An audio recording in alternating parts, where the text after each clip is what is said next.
through the hallways of academia and on the face of the moon.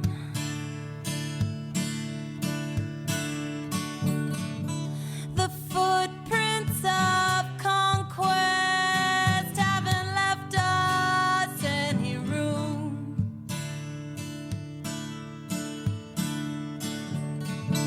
to say what we think, to speak what we know.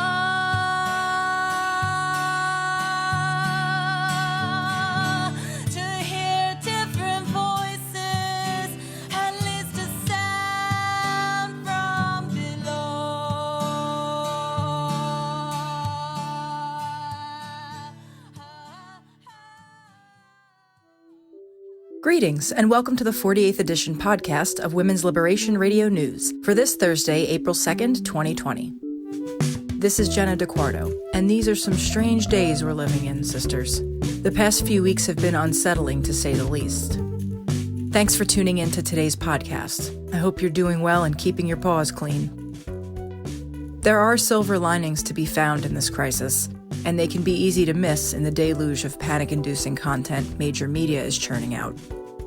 I personally have been trying to limit how much content I'm taking in regarding the pandemic, but I've also been keeping in touch with loved ones much more frequently than usual. I've returned to my sorely missed yoga practice. I'm quarantining to the fullest extent I can while recognizing how #blessed I am to be able to quarantine. It's a new chance for me to practice gratitude, a new test of how many blessings I can count. If you're one of the numerous essential workers saving or supporting lives, protect yourself as best you can. Protect yourself. Don't let anyone be cavalier with your life. It is my pleasure and honor to be a part of this collective that prioritizes women and sets its sights on women's liberation in all it does. Your listenership is inspiring for me, sisters. Thank you for continuing to tune in.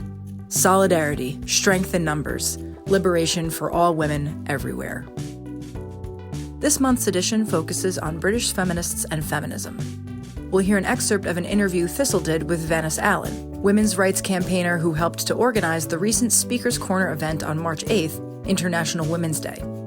You'll also hear from Katie and Naomi, two UK feminists who are part of the Make More Noise collective and who were also organizers of the Speaker's Corner event last month in London. The team at WLRN produces a monthly radio broadcast to break the sound barrier women are blocked by under the status quo rule of men. This blocking of women's discourse we see in all sectors of society, be they conservative, liberal, mainstream, progressive, or radical.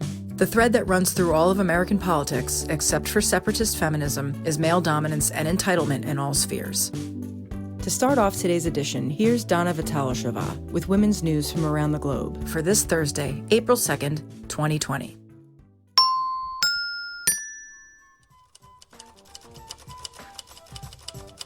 Data from Chinese provinces quarantined because of the COVID-19 pandemic suggests social isolation causes a surge in violence against women. According to a Chinese website, Sixth Tone, reports of domestic violence in China have nearly doubled since cities were put under lockdown. In the US, workers on domestic violence hotlines are already reporting an increase of cases. Paraphrasing a quote from the US National Domestic Violence Hotline, when women are forced to stay in the home or in close proximity to their abuser, he can use any tool to exert control over them, including a health concern such as COVID-19. On the contrary, in Italy, which is currently dealing with the highest daily coronavirus death toll in the world, some authorities have mentioned a decrease in calls for police help with domestic violence cases. Attorney Maria Letizia Manella from Milan claimed in Italian news she attributed this fall to women not wanting to call the police with their families present.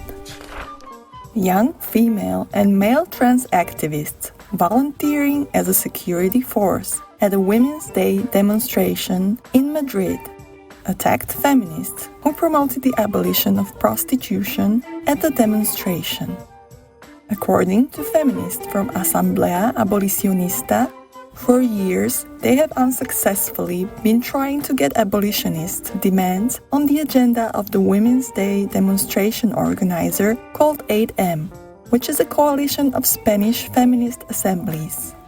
This is why they decided to conduct a, quote, peaceful action to make their demands against the commodification of women's bodies visible, end of quote.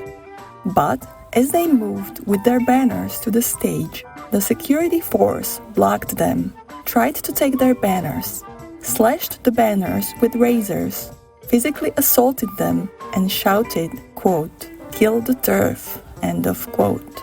According to the police report, one of the young people who engaged in this assault was a 10-year-old girl.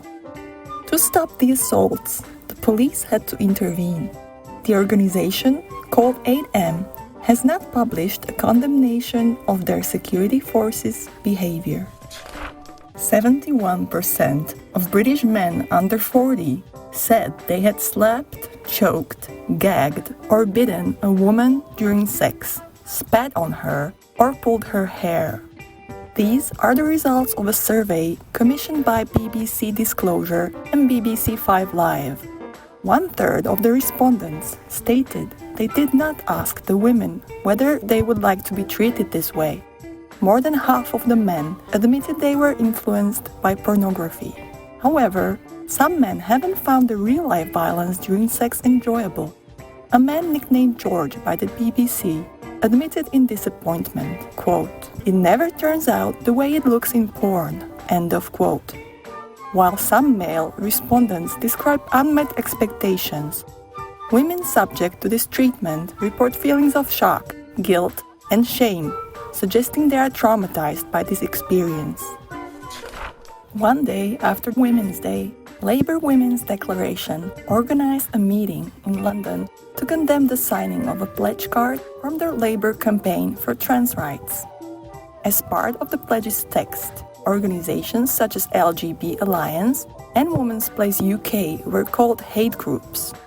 Speakers at the meeting were, among others, Julie Bindel and Selina Todd. At the start of the rally, the attendees faced a mob of angry trans activists, as Women's Place wrote on their website, quote, the rally on Monday night was picketed by around 60 aggressive protesters who intimidated attendees as they arrived, taking pictures and obstructing the entrance. Most took part in loud and abusive chanting. Many were masked or had scarves over their faces. Some threw smoke bombs and lit flares, end of quote. According to the website womenarehuman.com, the activists wore balaclava helmets, filmed women entering the meeting, and demanded to know their names and addresses. One of the trans activists also flashed his penis.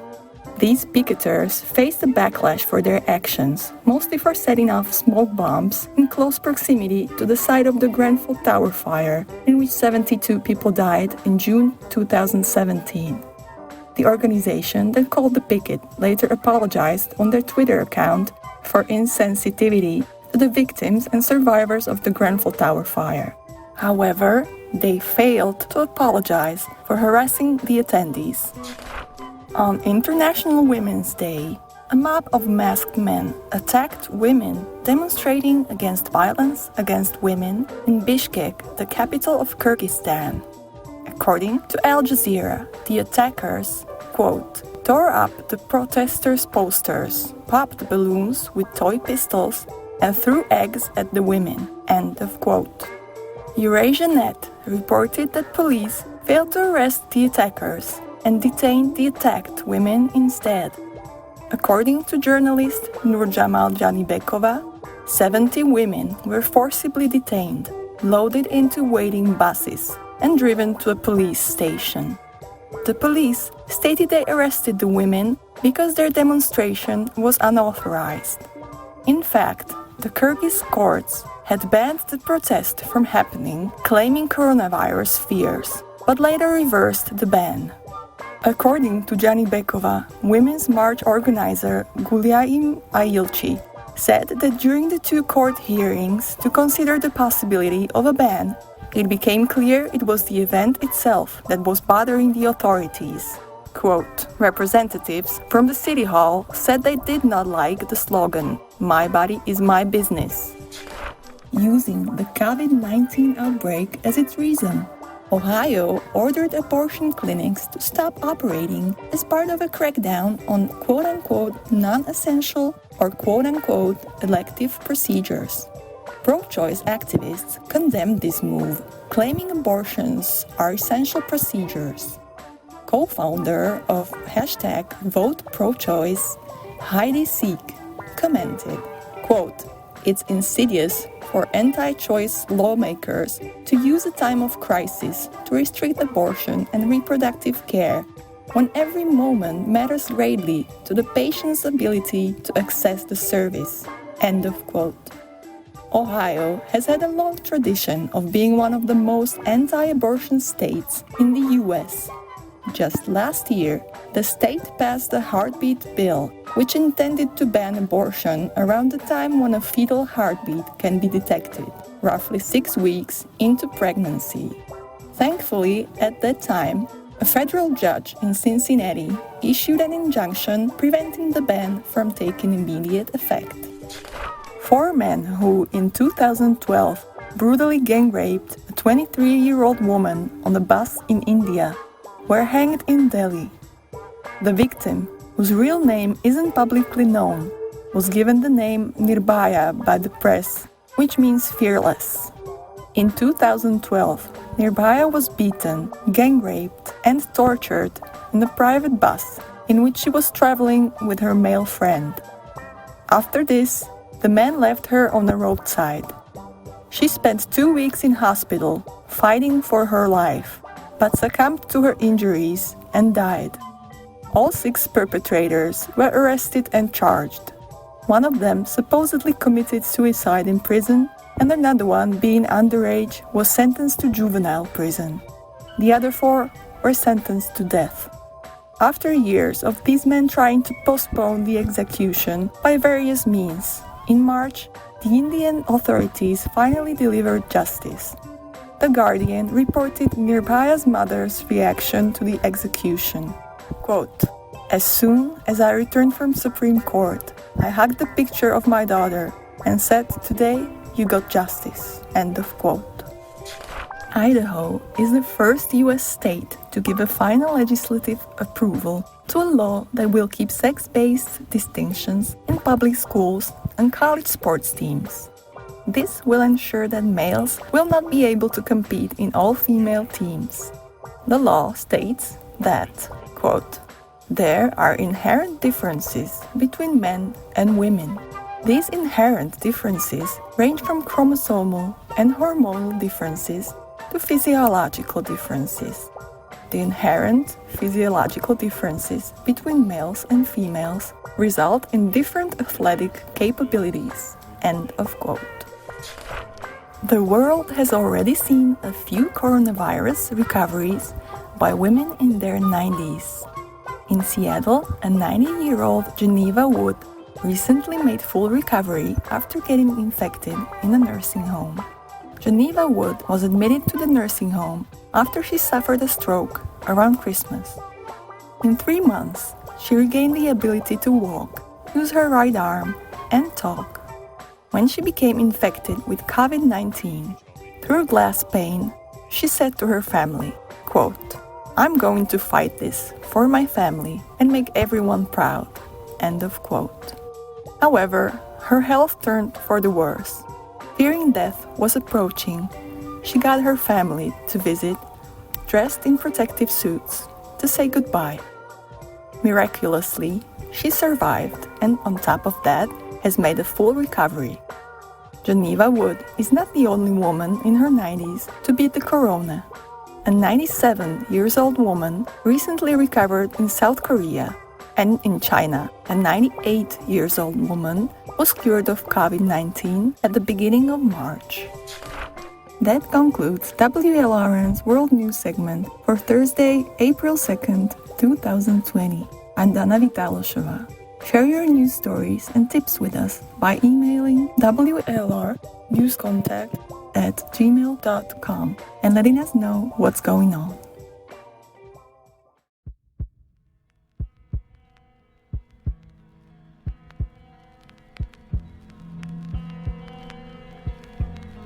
Yeah, yeah. Head feels weak, belly's hurting again. Car dead quiet till they drop off a friend. Tension filling up her heart with dread. Won't dare move an inch, won't turn her head. Knuckles turn white as he grips up the steering. Signs of rage, they are quickly appearing. Eyes full of fear cause she knows what's nearing. Tries not to blink, it will bait up the tearing. Pull up to the yard and he opens the door. Runs round to her side, get the fuck out you whore. Drags her out as she's heaving inside, but she knows better than to let out a cry. He slams shut the door, he punches her low. Holding her belly, she can't breathe from the blow. He knows where to hit her now, so it won't show. When she goes to work, not a soul would know. I said, know your rights, love you first. Say it. Speak your truth, know your worth. Trust your gut, let it be. Set her free, set her free, set her free. Know your rights, love you first. Speak your truth, know your worth. Trust your gut, let it be. Set her free, set her free, set her free. Regain our respect and drop the knowledge on them. Every single one of you was birthed from a woman, I said. And drop the knowledge on them. Every single one of you was birthed from a woman. Regain our respect and drop the knowledge on them.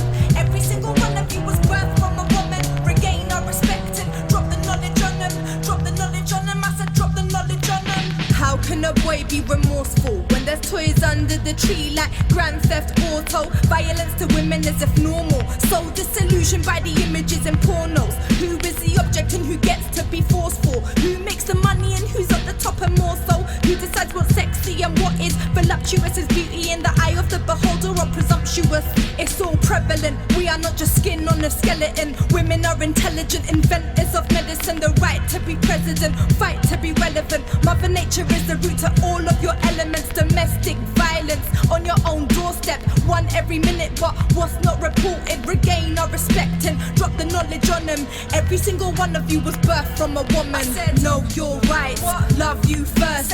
Speak your truth, know your worth. Trust your gut, let it be.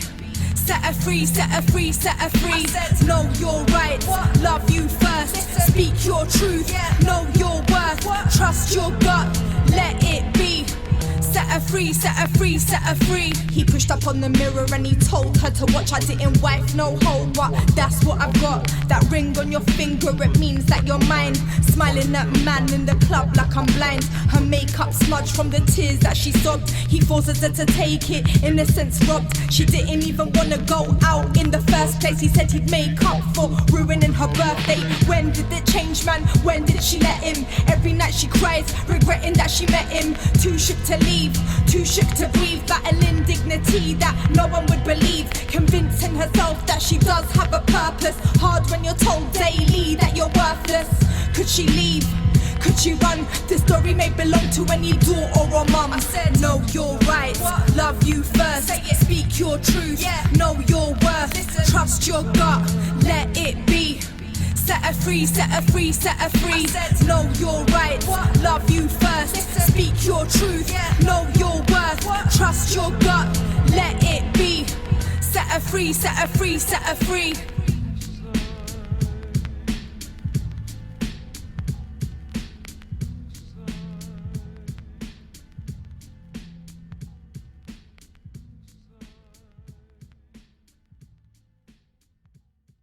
That was Shay D with her song Set Her Free. Next up, we'll hear excerpts of an interview Thistle did with Venice Allan, British women's rights campaigner who recently helped to organize a grassroots speaking event for any woman to get up on her soapbox and express herself at the historic Speaker's Corner in Hyde Park, London. Thistle caught up with Venice via Skype last week to learn more about the event and to chat with the notorious Dr. Radfam. You can hear the full interview with Miss Allan by clicking on the Interviews tab on WLRN's WordPress site.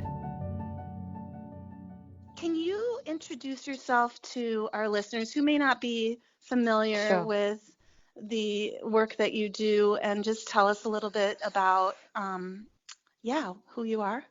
I don't know what to say. I'm mother of 2 boys, and I'm a jewelry maker.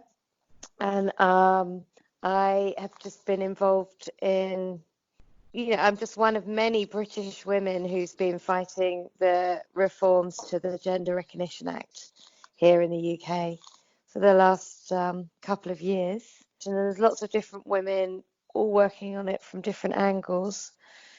And we've done pretty well over here. And what's your angle? How have you been working on it? Well, nearly 3 years ago, I just tried to organise a local event where we talked about what is gender. And my aim was to get people from a couple of speakers from each side of the argument. And, at that point, I hadn't really peaked trans myself. I did honestly think that we could just talk about it and kind of come to some compromise position. And then it all just blew up, really. The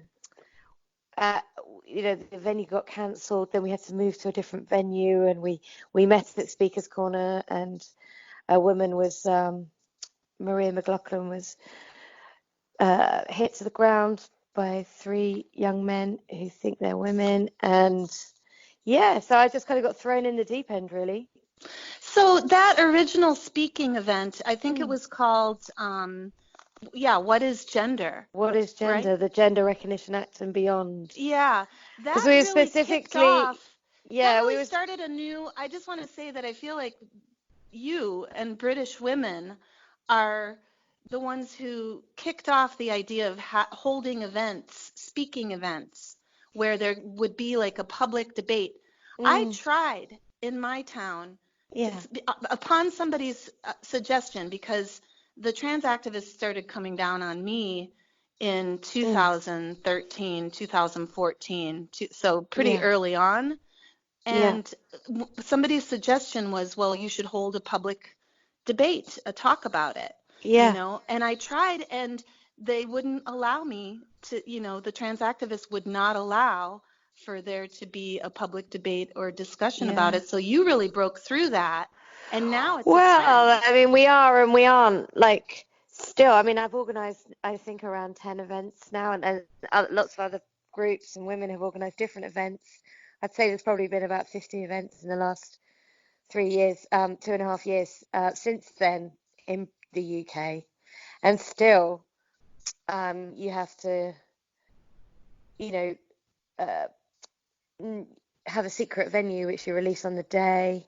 The one time we booked a venue and we announced in advance where it was in Bristol, and a huge crowd of trans activists came outside, and the venue was under huge pressure to cancel, but they were just really great people who just stuck their heels in and said, no, we're not going to cancel. But we had a huge demonstration outside.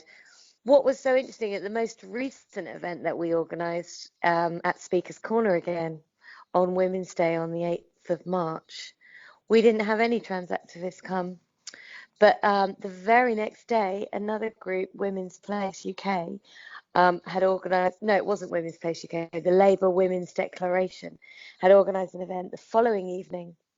And again, there were loads, and they let off smoke bombs, and it was horrible. Wait, the Labour, what organization hosted a speaking event the day after yours at Speaker's Corner? No. It was in a community centre just in the shadow of Grenfell Tower in West London. And it wasn't a Women's Day event. It was the Labour Women's Declaration. It was called Defend Me or Expel Me. And it was all the people who were responding to what the Labour leadership campaign was saying about signing the trans pledge. I don't know how up on our local stuff you are over there in Madison, but so they couldn't really do anything at Speaker's Corner because it's just a public place. And after what had happened, they'd look so awful coming along again, and there were police there and stuff, so they didn't come to that. But if you tried to do an event, if I or anyone else tried to do an event about gender, and you said we're going to do it in such and such a place. Like I tried to do it, we tried to announce it at Millwall Football Club a couple of years ago, and within a day they had just been what's the word? Just inundated with complaints, the football club, and they stuck it out for like a week, and then they had to cancel because just too many people, politicians, high-profile fans, people were telling them to stop, not to host us. Mm-hmm. So you have to be clever about it, but you can do it. You just have to be clever about it. I mean, meeting. In Seattle, I feel on February 1st, American women successfully organized an event in conjunction and partnership with the Seattle Public Library. Yes, I saw all the huge. And there were 300 people there, Yeah. So that was. Exactly. What are your numbers like at these events? I've never had that many. I've never had that many. I think we had probably over 100 or maybe 150 at Bristol a couple of years ago, and I think the one outside at the Grenfell Tower one, the day after our Speaker's Corner one that I was just talking about, I think, I don't know, maybe 100. Certainly 200 turned up at the Labour conference outside the Women's Place meeting last September. But I think, the ones in Canada look even worse, don't they? I mean, I think it is worse for you. But again, it's when you do it in a building where you tell them it's going to be. See, the American libraries have a constitutional duty to host free speech, don't they? Mm-hmm. Whereas I know the New York Library cancelled on Wolf on a different occasion, but I think within like 3 weeks, it was a January event in New York City, and then the next event was on February 1st. So it's sort of hit and miss, but it's crazy that but now everything's changed again. Like with this virus, the whole world is shutting down. So who knows what's going to happen. The good news in Britain is that the gender identity bill in Scotland has been put on pause. So everything's just on pause, not just their surgery, all the legislation. But we just need to keep an eye on it. But everyone's thinking about other stuff, I guess. Yeah. Yeah. And I think that sheds a light on how non-essential gender identity is to existence, and just being able to function and be, it's not real. And especially when we're all on our own. Yeah. In our, in our homes. But that's going to be difficult for all kinds of people, isn't it? And then it's going to be wonderful for all other kinds of people. It's just hard to know what to say about it all at this point, isn't it? Yeah. So it's really great to be able to feature British feminists and feminism for our April podcast. I got to talk with Katie and Naomi yesterday from Make More Noise. Brilliant. And you have an article on their blog site about the Speaker's Corner event, which was fabulous. It was so grassroots and so deeply historical. I lovely, Thistle. And was that I a Beatles wish you'd jacket been there. that you were wearing? You had a Beatles jacket on, right? It looked like from Sgt. Pepper's. I guess, I don't know. Not really, but yeah, it's a nice. Yeah. Anyway, it was really nice, and the rain and the umbrellas really added to it in a way, didn't it? To the video, I like it. Yes. It is. It's brilliant. So that's why I really wanted to do it. I wanted to go back to Speaker's Corner and just do stuff where we're like, where anyone can stand up. It's not this, because although I've done a lot of these talks where you get 4 people on a panel, and everybody sits there and listens and does questions at the end, it just was beginning to feel a little bit stale, that format. And, what do you do? Do you keep going around the country saying all the basics, or do you have really quite in-depth talks for people, and then that would alienate people who had just come to the issue, you know, so it just got a bit boring, and everything was getting so expensive. There's all these judicial reviews going on, which are great, but they just cost tens of thousands of pounds. And I just thought, you know, and then I bumped into Katie, and we just, because she was down in London, and we just decided, let's just do something that's virtually free in the place where talks go on, and whether they come or they don't come, it doesn't matter. And it was so great. And then I want to carry on going there when all this pandemic is over. And I think it will be, you know, interesting to do that. Yeah, because the British suffragists went there to stand on their soapbox, and like you said, it was so refreshing the way it was organized, how anyone could get up there, and that you had a literal speech way to elevate yourself, you know, to literally get up on your soapbox and then preach out. I love how Sheila Jeffreys leaned over. Because and her arms, you know, she was just like really reaching out into the crowd, because during her speech, I actually did hear like they sounded like hecklers. They were, see, what it is, Thistle, is that every Sunday people go to Speaker's Corner to have these speeches, and they all stand on step ladders like that. And there's like a pathway where there's, you know, on a normal cold winter's Sunday, there'd be like maybe 10, 12 different speakers on different soapboxes, and then people mingling in between the groups. Now, what it is, those people that go every week are mainly either Christians or Muslims arguing about Christianity or Islam. They're Muslims arguing amongst themselves about different kinds of Islam. And the other great demographic that go are anti-feminists and men's rights activists, justice for men and boys. Because when I went to do a recce about a month previously, there were quite a lot of those guys there. So they go every week. And so that was the people you heard heckling.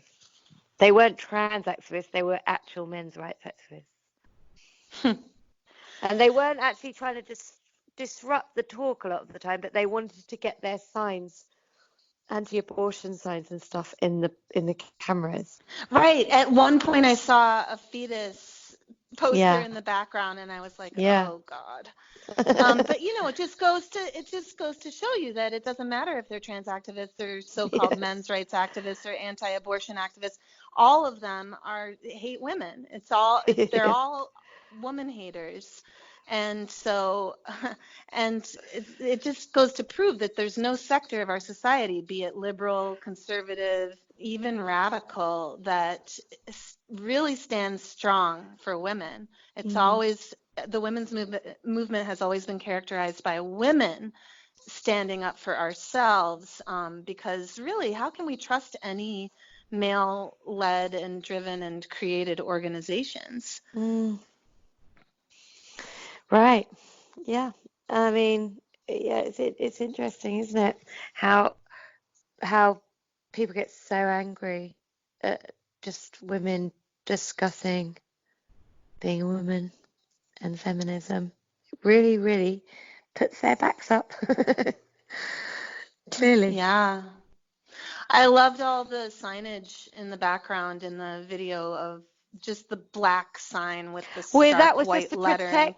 It was to protect the women from the rain and the wind. Right. So it had a really looked great, didn't use as well, but it looked great in the picture. So it was really nice so because it was sunny when we got there, and then, you know, I'd been watching the weather hour by hour forecast, you know, at all the days, and it just right at the end, it was still saying that our window was going to be sunny, and then it just changed, and I was like, oh no. And then it was sunny when we got there, and then by the time we'd set it all up, you know, it always takes a while faffing around, doesn't it? And then just after the first few speeches, then the heavens opened. But it really did.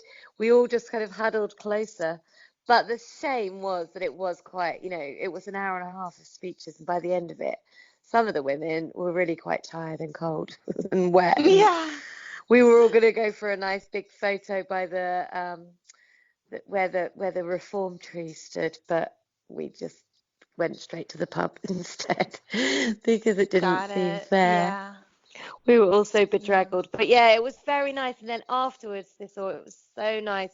We went to this nearby pub, which I had booked the basement of, which has quite a nice big basement. And when I'd booked it, I'd given the guy one of my Standing for Women business cards that Posie had done for me. And so he could confirm the booking. And then when I gave it to him, I thought, oh God, should I have given him that? Because he might look it up and cancel it. And then I didn't, and he was always really chatty in the text. So I thought there's obviously no problem.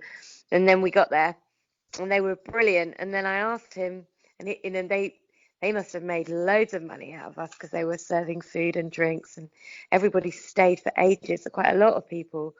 And then I said to him, because then he'd obviously seen the T-shirts and spoken to people. And so I said to him, I wondered if you were going to Google who we were. And he said, well, I did actually Google who we are, and I'm a huge fan of Posie Parker. Oh, that's great. That was really nice. And it was such a great pub because it was such a big space and it's completely free to book. So we're definitely going to go back there again. Wow. Yeah. May we all be able to go back to the pub together with our sisters.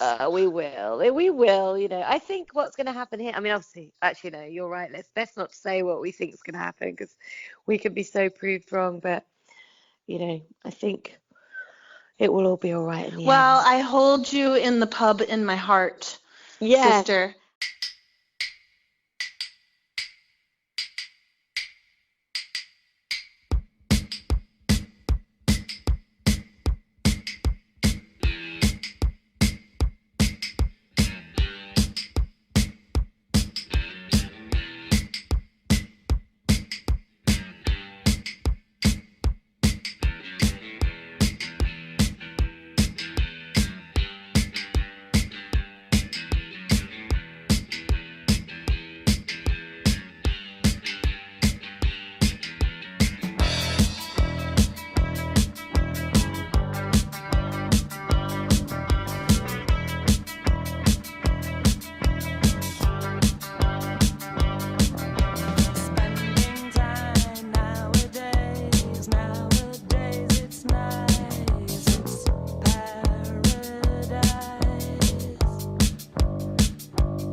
That was Au Pairs with their song It's Obvious. Now we turn to an interview Thistle did with two young British radical feminists who are part of the collective Make More Noise out of Manchester. Naomi Bridges and Katie Worley spoke with Thistle via Skype last week to talk more about how they came to radical feminist activism and also about what radical feminists in the UK are up to. All right, so this is Thistle Pedersen, and I am here with Naomi and Katie, two British feminists. Welcome to WLRN.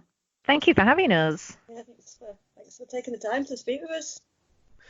Yeah, so can you just tell us a little bit about yourselves and your involvement in the British feminist movement? Naomi, can we start with you?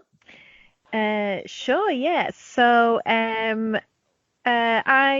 started a feminist group at university, actually. So this was over 10 years ago, and got quite a bit of flack for it. Then sort of moved away from feminism a little bit as I kind of entered the workforce, had other fields really kind of glib just to say I had other concerns, but you do, different priorities at different times in your life. Anyway, a couple of years ago, I noticed that something was happening in the UK and something was happening with feminism in the UK. And everyone had just gone a bit insane, really. And I was aware that these reforms around what's called the Gender Recognition Act in the UK were happening. And there'd been a streak of feminism that I'd found quite disquieting, this idea that women aren't a distinct group anymore and that we had to be inclusive of everybody, including males, all the time, and it didn't really sit right with me. And I was kind of watching in horror as this stuff was unfolding, and then women, especially lesbians, were being shouted down, and then I heard about the punching of Maria McLachlan at Speaker's Corner by a trans rights activist, and I was just horrified by the whole thing, and started to try and find people that thought the same way as me, or that were shared the same concerns that I did. Started going to different meetings of different groups, and then I met Katie, and we thought we should try and do something together. Yeah, and so then that was the birth of Make More Noise. Can you talk a little bit about that? I think we got together, we wanted to do something, and we thought there's no like UK blog, radical feminist blog, or a magazine that we wanted to see, something that actually spoke in a bit more of a basic language to people. I think there's a lot of great blogs out there, and they are fantastic, but I think a lot of them use quite convoluted language, and that they weave around with all this special terminology, and we just felt like if you're a working class woman or person, then you're not really going to be able to take part in the debate. So we were trying to make something that was a little bit more direct, because we didn't really see that there was that organisation out there. And then it just sort of one thing after another. So we did the blog, and then we started the podcast. And then last year, was it 2019, around April, May, we just said, should we do an event? And then that kicked off. We've done about 4 or 5 events. And I think one thing that's been really interesting in the UK is a lot of the activism is centred around these events that women have put on. And as much as the events themselves and the speeches and the talks and the fact that women network, a lot of the pushback and a lot of publicity has been generated by these events. And thinking of, they've had bomb threats, they've been protested, and it's really been it's almost like a tactic that's used now in the women's movement to shine a light on some of the behaviour of trans rights activists. I agree. I had never heard of just holding a talk, like at a public library, or I don't know, a speaking event. That started, I think, this time around with our 4th wave, 5th wave feminism, whatever you want to call this wave, this current upsurge in activism in the UK. And so you should be really proud of that. It's a wonderful tactic. And that was Katie speaking, right? Katie, can you tell us a little bit about yourself and how you got involved with feminism? Well, to be honest, I've not got a background in politics. Before this kicked off, I was a DJ, so I've got a bit of a background in events. I was always quite politically engaged, but more like shout at the telly politics rather than go to a rally politics. But when I found out all about all these changes and I started reading about things, I think one thing that shocked me was the fact that all these organisations like the Fawcett Society and Women's Aid and all these organisations that were set up to protect women's rights were basically turning a blind eye, if not actively encouraging the erosion of our rights. And it just felt like, I kept waiting for somebody to do something.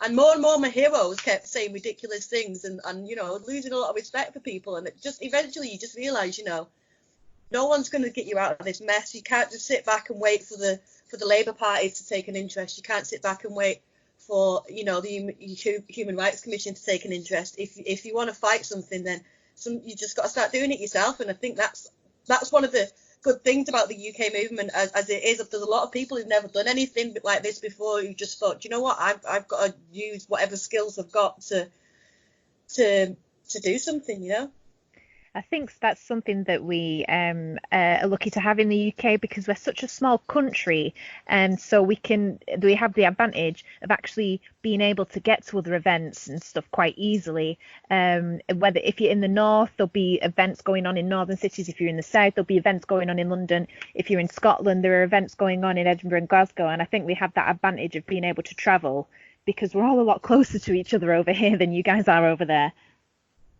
Yeah, it's been fantastic to see how organized you are and how quickly you were able to come together and really broadcast out to the world that, hey, we're the UK feminists, we're here, we're not going away. Yeah. And it's definitely had a ripple effect in other parts of the world, including my country, the US. So it's wonderful to be part of an international movement and to inspire one another. Speaking of the Labour Party in the UK, I'm interested to know how things have gone in the last 3 to 4 years. I remember reading that there was a massive walkout of hundreds of women from the UK Labour Party a couple years ago. Can you just walk me and our listeners through the past 3 or 4 years in the Labour Party with regards to women? Yeah, well, I was one of the women who left at the time. It was the hashtag, I think, was Labour losing women, and all of that started around because they made a decision to allow men to basically self-identify on all women shortlists. Now these were because they wanted to engage more women in politics. For many years, Labour had an all women shortlist, so when they had seats go up, it had to go to a woman. And there was a lot of controversy with that within the party itself. But when they allowed men to self-identify onto those lists, it was basically just a smack in the mouth for Labour women who suddenly realised that the Labour men didn't really understand the first thing about sexism. And there was a young women's officer called Lily Madigan, who actually had a fair part to play in my own peak transing.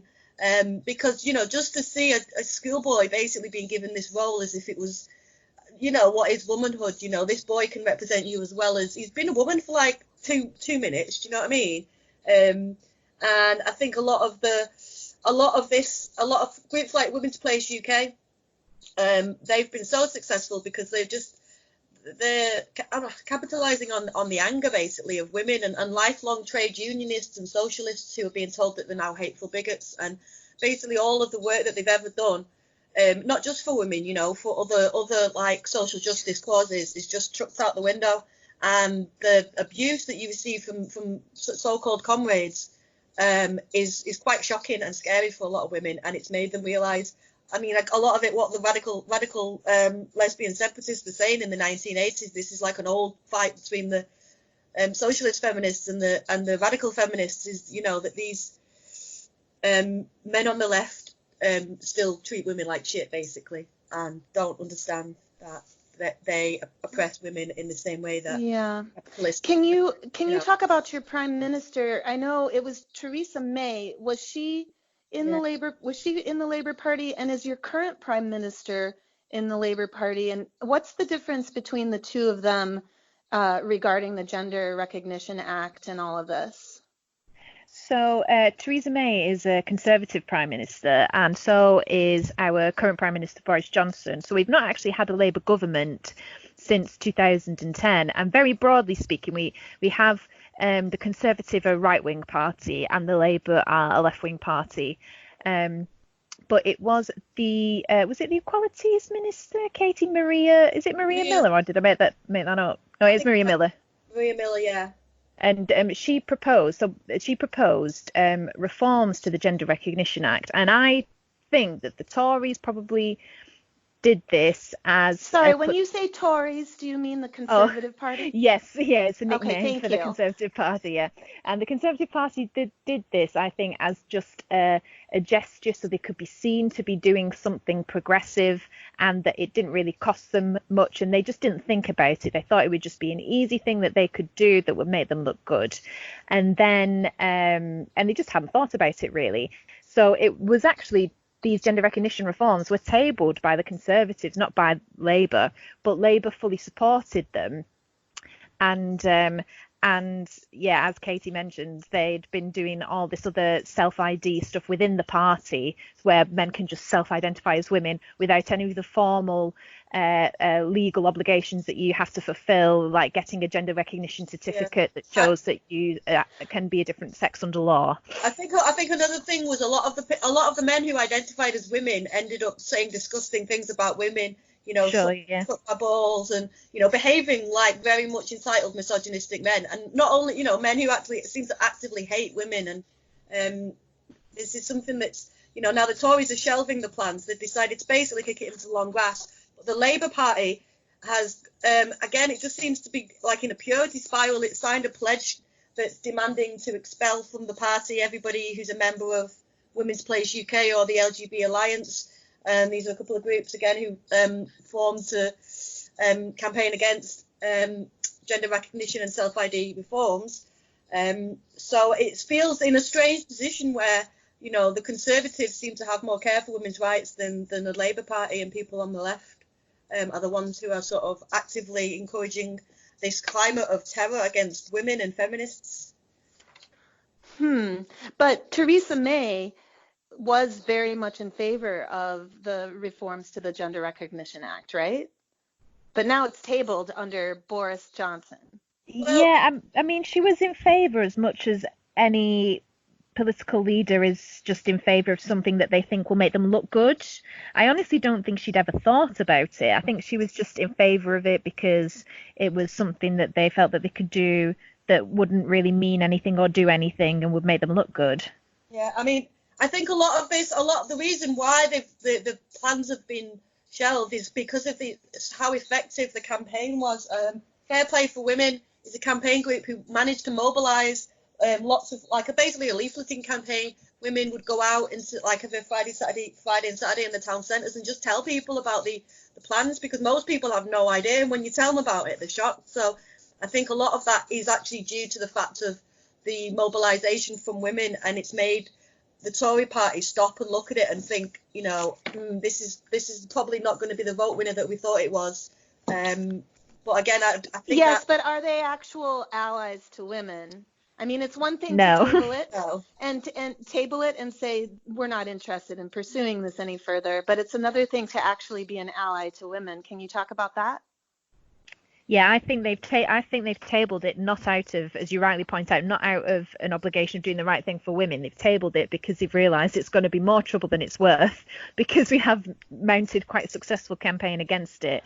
But yeah, I completely agree there. They're not allies to women. I don't think women truly have allies on the right or the left at the moment.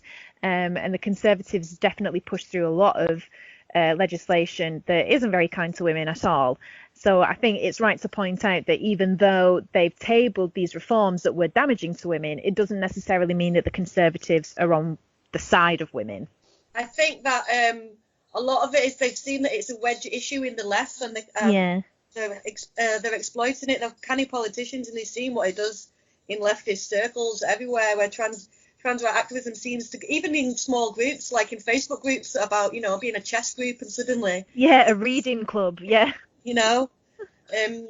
But I mean, like I say, I don't think the Tories are any friends to women.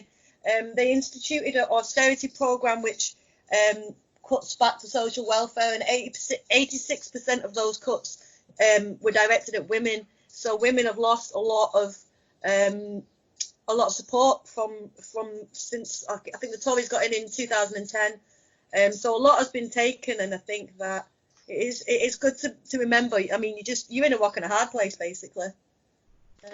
So is there any talk in the UK of starting a British women's party or a third party that would be for women and only women and by women? Now, that's interesting, because we do have a party in the UK called the Women's Equality Party, and they started a few years ago, and they basically, the feminists all over were waiting with bated breath to see what the Women's Equality Party were going to say about the Gender Recognition Act reforms and about self-identification more generally.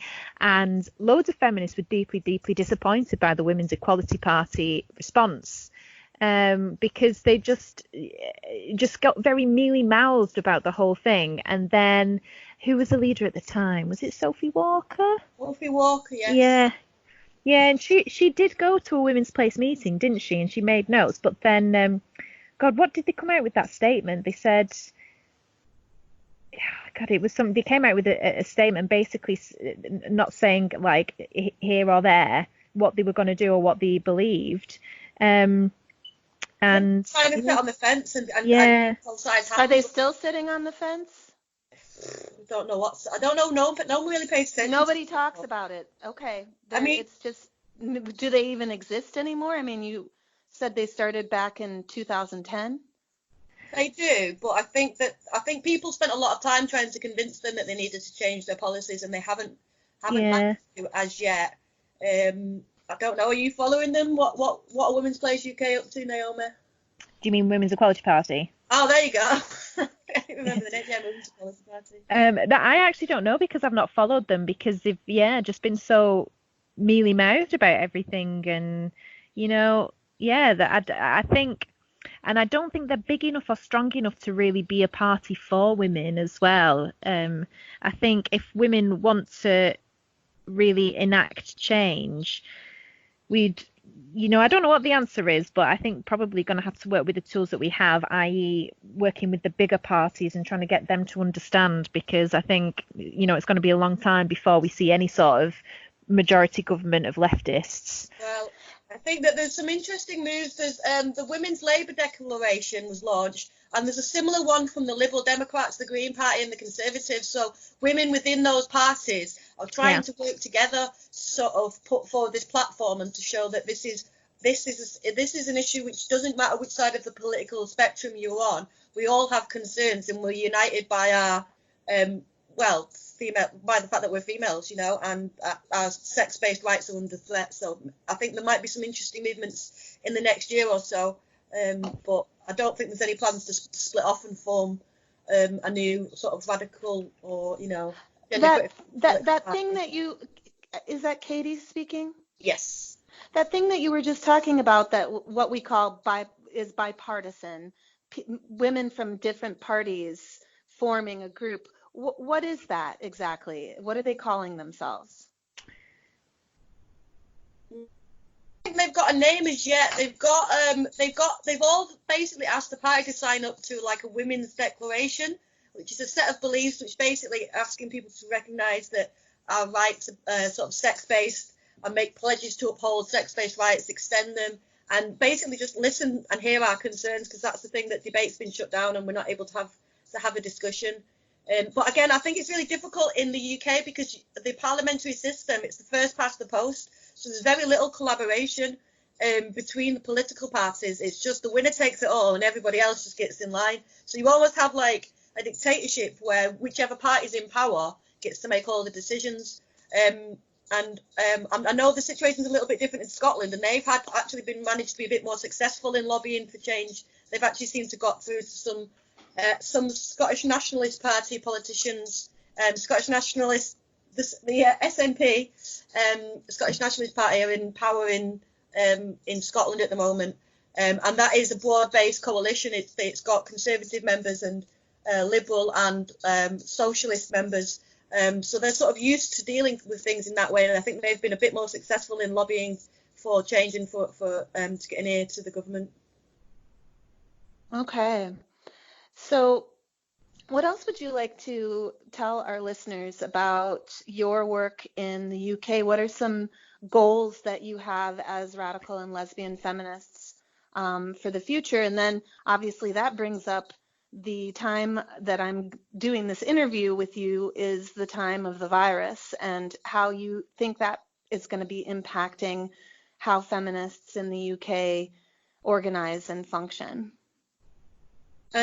I think with so much of the organising being done on events, I think a lot of us, we haven't got any events in the pipeline, fortunately. We were about to book some venues up, so it's good for us to not, we haven't lost any of the money, but there'll be a lot of events are on hold, a lot of activism is on hold. Yeah. So I think a lot, people, it's like everything's in status at the moment, and we don't even know when we finish quarantine, I mean, I can't really see the Gender Recognition Act being passed now. I think that we're in a totally different world, and I don't know what our priorities will be at the end of it all, you know? Yeah. We're hunkering down over here too. But a lot of women are online, Zoom meeting with one another. You know, I was in a Zoom meeting that had like 20 women in it, just checking in with each other, seeing how we're doing, that kind of thing. And there's also a lot online events that are happening. Wolf initiated an online event. It was supposed to be an in real life event, but now because of the virus, they've created an Eventbrite, so you can buy your ticket. There's going to be lawyers talking, and these 3 high school girls from Connecticut talking about their sports team and how these 2 boys are winning scholarships and actual meets, track meets, that these girls feel that they could have won or been eligible for if these boys hadn't been on their team. And that's hosted by Wolf and Save Women's Sports, and that's going to be on April 2nd. So after the same day that we air this podcast. But you know, it's just not the same as meeting in person, is it? I mean, I'm excited to go to this event online, and I'm even going to try to cover it for WLRN, which is kind of a concept to wrap your head around. But maybe that's what we need to be doing for now, just hoping that we can meet together in person in the future. Yeah, I agree. Keeping up the connections is so important. But yeah, it doesn't replace meeting people in real life. But all the events that we've talked about that have been happening in the UK, they're really, really great. And it's so wonderful to hear so many speakers and, you know, people who really know their stuff and are excellent speakers. But the most valuable part of it is probably when we all go to the pub after and we network and we meet other like-minded women. And that's how Katie and I started our thing, because we both went to an event that Posie Parker put on. And then there were a group of us in Manchester, who got on in a WhatsApp group afterwards, who were in Manchester, because we were all hanging out at the pub and chatting after that event. And it's the real life connections that women can make between women that are just so valuable. And yeah, I worry that because we don't have that because of the virus, and we need to keep it up and, you know, keep those connections going until we can meet again. Yeah, I mean, my other concern is just with feminist activism, and, you know, like, I think one of the impacts of the virus and women being in homes is, you know, domestic abuse rates are going to skyrocket, and the damage to the social fabric that all this is having. You know, I think one thing is we're seeing the value of female labour. A lot of people on the front line will be nurses, cleaners, shop assistants, and it's female labour at home, women looking after children. And, you know, although I'm not saying that, you know, men don't help out, the majority of domestic labour will be falls on women. And, you know, like I say, there's when all this finishes, I think a lot of our energies will be put in maybe other places. We'll have other things that we need to concern ourselves with, which is shit, because, you know, we you know, there's just more and more battles that seem to be, you know, fires breaking out left, right and centre. Thank you so much, Katie and Naomi, for being on WLRN with me today. It's been a pleasure. Oh, thank you for having us. It's been a pleasure to speak with you and share ideas. Yeah, nice to speak to some sisters across the pond and have a listen to what's going on over there with you guys. You are listening to WLRN.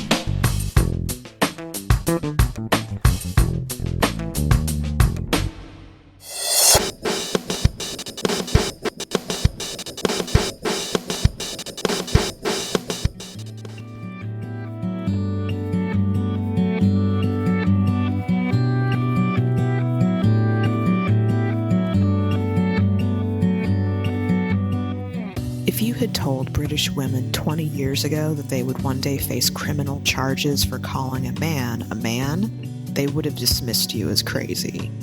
And yet here we are in the year 2020 with an active movement of gender-critical, gender abolitionists, and feminist women in the UK who have taken up their fight in response to their government and their culture succumbing to transgender ideology. With breathtaking speed, the cult of gender identity has transformed the political landscape in the UK during the last decade, and as far as the law is concerned, there may be no turning back. Gender identity activists now have the upper hand in a way we all once would have thought unbelievable, yet British feminists and gender-critical women show no signs of backing down. On the contrary, it seems the further transgender activists go in their quest to control and brainwash the entire nation of England, along with the rest of the UK, the more female resistance grows. New women of all ages are finding their way to the feminist and gender-critical movements in the UK, and the veterans renew their resolve with each attack they field. How this war will play out is anybody's guess. It will likely go on forever, perhaps moving in waves of increased and decreased activity. There was always going to be a backlash of common sense and female self-defense to the transgender mania. As docile as most women are, we all have our limits. And sooner or later, the consequences of medical malpractice against children sucked into the gender cult will come back around to bite the doctors, parents, therapists, and activists responsible. But will we ever see the UK return to the days when gender identity was an alien concept to 99% of the population? Probably not. Will the laws put in place to install transgenderism into British society be replaced with new laws protecting free speech, women, and children? Not without a long uphill battle. If these speculations are too depressing for you, all I can say is, the female condition has been seesawing from progress to regression since the beginning of time. Feminism is not a movement that can ever reach its ultimate goal and then disappear into obsolescence. Every inch of ground women gain in the war against men's oppression must be defended forevermore, or else lost and fought for again. As an outside observer, an American whose own culture seems far more resistant to transgenderism's cancerous growth, I watch the situation in Britain and British feminist response to it with a mix of horror and admiration. Horror at the dramatic and rapid descent the UK experienced into the Orwellian dystopian submission to the transgender cult. Admiration for the women who are brave enough to risk prison sentences, physical violence, and unemployment to go up against the state itself, to say nothing of the common man and drag on the street. I can't imagine my own country reaching the point that the UK has reached, and I'm not sure what I would do if I was a woman living in such a hostile, repressive environment, seemingly hell-bent on denying material reality. Surely there are more women in the UK who think gender identity is ridiculous garbage than there are women willing to say so out loud and politically demonstrate against the ideology. That's always been true when it comes to feminism. The few fight for the many, and the many often stand by silently waiting for the rewards of feminist victory. It has to be said that the UK didn't get to where it is now without the help of misogynistic and homophobic women. Women who have endorsed transgenderism and done much of the dirty work on behalf of the cult. Some of those women are in Parliament right now. Some of them work in gender identity clinics, in medical and psychiatric offices, in LGBT organizations and schools. Men may have been the driving force behind the spread of gender identity, but without women's cooperation, they never would have been able to achieve what they've achieved in the UK. Female collaboration and cooperation has always been a pillar of male power in society, and the transgender movement is just the latest example of how that dynamic works. The biggest problem UK feminists and gender-critical women face is not the violent, deranged men who want to force all women to pretend drag and self-identity make men into women. The biggest problem is the legion of women through British society who have sold out to the trans cult and who will now help persecute other women for refusing to submit to the cult's will. Feminism has never failed because men are just too powerful for women to beat. It fails only because most women choose to unite with men against the feminist minority. As long as this division and betrayal occur in the female population, male domination and oppression of all women continue. That's why it's important for us as feminists to call out women who betray our cause to side with men. Men can't be changed, but women can be. Feminist consciousness raising is the means by which that change occurs, and if British feminists and gender-critical women are going to return the UK to sanity, rationality, and democracy, they're going to do it with the help of women who are currently working against them, once those women wake up and see transgenderism for what it is.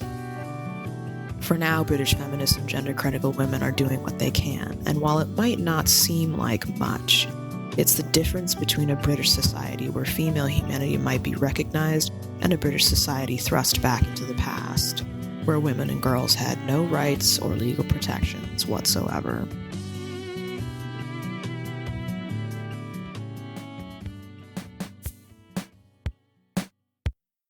That concludes WLRN's 48th edition podcast for this Thursday, April 2nd, 2020. WLRN would like to thank our guests this month for sharing their views on radical feminists and feminism in the UK. Thank you so much, Venice Allan, for speaking with us.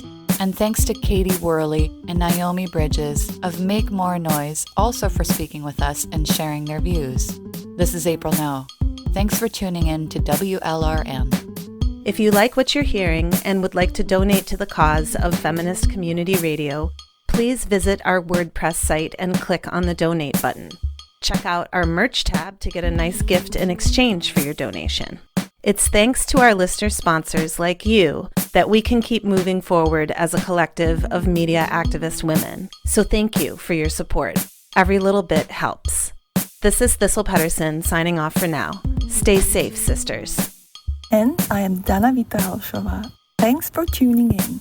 Next month, we will focus our program on the Green Party in the USA and how the Georgia Green State Party is resisting gender identity authoritarianism within the party.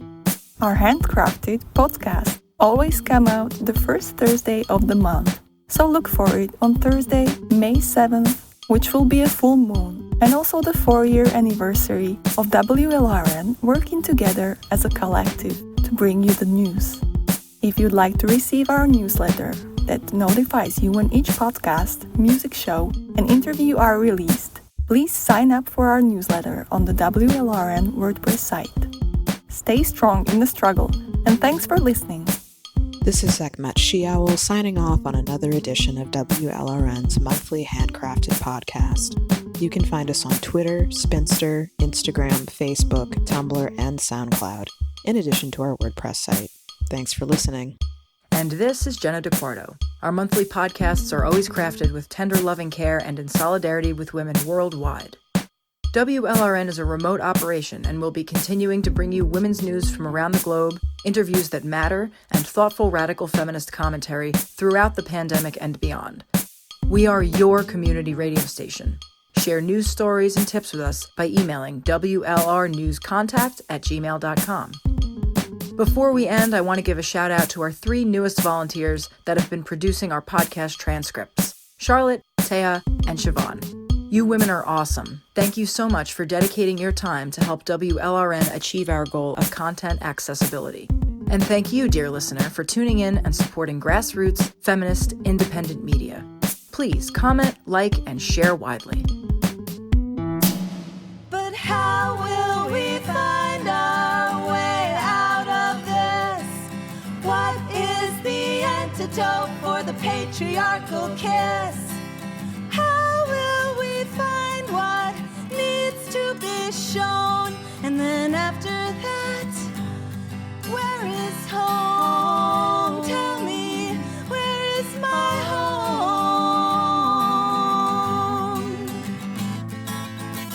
'Cause gender hurts.